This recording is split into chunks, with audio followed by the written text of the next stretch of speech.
Then వాటర్లో ground water and also projects, ఈ రెండు కూడా మీరు ఫోకస్ చేసుకోవాలి. గ్రౌండ్ వాటర్ని మ్యాక్సిమం ఇంక్రీజ్ చేయాలి. మనం ఒకప్పుడు అనంతపురం జిల్లాలో వాటర్ పాయింట్స్కి వెళ్ళాం, ఫామ్ పాయింట్స్ పెద్ద ఎత్తున పోయాం. అవి దానివల్ల గ్రౌండ్ వాటర్ పెరిగింది. ఇప్పుడు కూడా దాన్ని ఎంకరేజ్ చేయాలి. చెక్ డ్యామ్స్ అన్ని రిపేర్ చేయాలి. ఎక్కడున్నా కూడా ఎక్కడొచ్చినా వాటర్ తలిచే పరిస్థితి రావాలి. అదే మరి all reservoirs me responsibility to fill. ఇప్పుడు సముద్రంలో పోయే నీళ్లు పోతిరెడ్డిపాడు ద్వారా రిజర్వాయర్ తీసుకుపోయి అవి కూడా ఫుల్అప్ చేస్తే, ఈసారి మనం గాని కరెక్ట్ గా హ్యాండిల్ చేస్తే రాబోయే 5 ఏళ్లలో అటు ఇటు వర్షాలు తక్కువనా మేనేజ్ చేసే పరిస్థితి రావాలి త్రూ వాటర్ మేనేజ్మెంట్. ఒకప్పుడు బెస్ట్ సిస్టమ్స్ పెట్టాం, ఎన్ని ప్రాబ్లమ్స్ ఉన్నాయి అవన్నీ కంపల్సరీగా మీరు చేయాలి.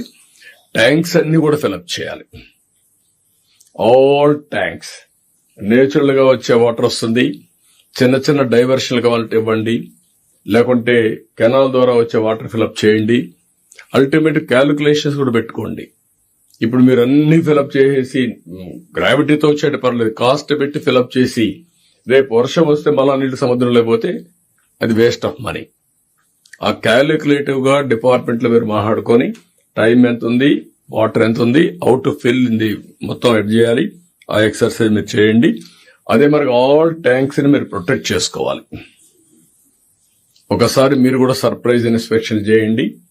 అక్కడి నుంచి ఆల్ ప్రాజెక్ట్స్ లో I'm asking you, be clear, maintenance is very very important. Even gates grease చేయలేకపోయాం. వీఆర్ ఫీల్ కడాన గేట్స్ పెట్టడానికి డబ్బులు ఇవ్వలేకపోయింది గవర్నమెంట్. ఒకసారి గేట్స్ పెట్టిన తర్వాత మళ్ళా కొట్టుకొని పోతే డబ్బులు లేకపోతే ఎవడు రాలేదు. గేట్లు పెట్టడానికి కాంట్రాక్టర్ రాలేదు. అలాంటి దౌర్భాగ్యమైన పరిస్థితుల్ని చూసా. నాకు I want to be very clear, ఎక్కడైనా సరే ఒక గేట్ గాని కొట్టుకొని పోతే ఆ కన్సర్న్ ఏఈ విల్ బి ఆటోమేటిక్గా deemed suspension. No question of compromise on that. That is responsible to maintain. ఎవరు అక్కడ మిస్బిహేవ్ చేసినా చాలా ఫర్మ్ గా ఉంటాం. మొన్న కూడా ఒక సంఘటన జరిగింది. ఒక రోడ్డు ఒకటి ఓపెన్ చేయమంటే అంద్రినీవా పర్మిషన్ తీసుకొని డిలే చేశారు. అతని డిలే వల్ల అంద్రినీవా ఆపరేషన్ ఒక 4-5 రోజులు లేట్ అయింది. ఇవన్నీ కూడా ఎక్కడ టాలరేట్ చేసే పరిస్థితి ఉండదు. వాళ్ళు కూడా డిసిప్లిన్ గా ఉండమనండి, మనం కూడా వాళ్ళకి హెల్ప్ చేద్దాం. బట్ వైలేషన్ లేకపోతే మేమేమన్నా చేస్తాం అంటే మాత్రం కుదరదు. ఆ విషయం మీరు చేయాల్సిన బాధ్యత మీ అందరిపైన ఉంది. అక్కడే పడిందా?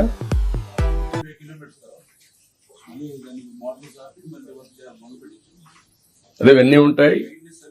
అదే అందుకని నేను చెప్పానంటే first of all run drones everywhere. Run చేసి 1 or 2 సీజన్స్ చూస్తాం. ఆఫ్టర్వర్డ్స్ గట్టిగా ఉన్నాం.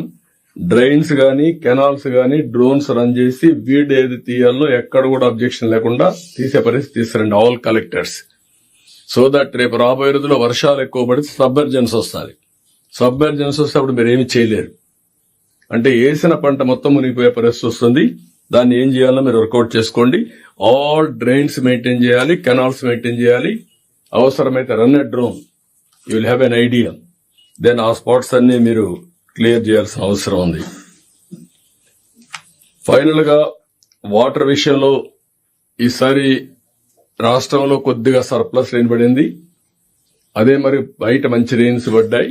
దీనివల్ల ఏదైతే మనకు మేజర్ గా వచ్చినటువంటి కృష్ణా గోదావరి 2 కూడా ఫ్లడ్స్ వచ్చాయి.